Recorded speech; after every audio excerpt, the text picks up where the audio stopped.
as medalhas do Campeonato Potiguar de Futsal de base 2024.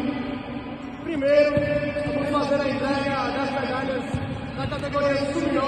O América foi vice-campeão Potiguar Sub-9. Professor Ricardo, vamos lá. Primeiro Davi. Davi, pode vir, Davi. Vai lá, pode pegar lá. Davi, camisa número 11 do América Sub-9. Vai receber agora as medalhas. O professor Ricardo, vamos começar na fila. Um por um, Betinho, nosso artilheiro, entregando a medalha a Davi. Falhando com você, né? Falhando aí. Valeu, Davi, com o nosso artilheiro Betinho.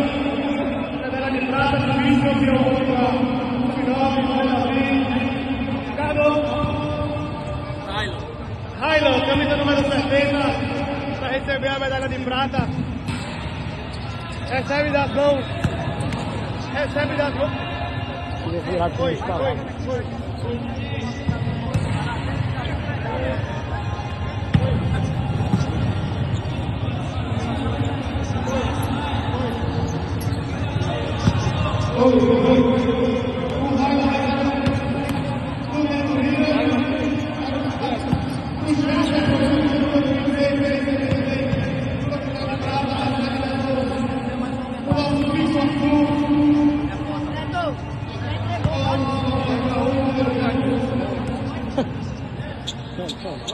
Vamos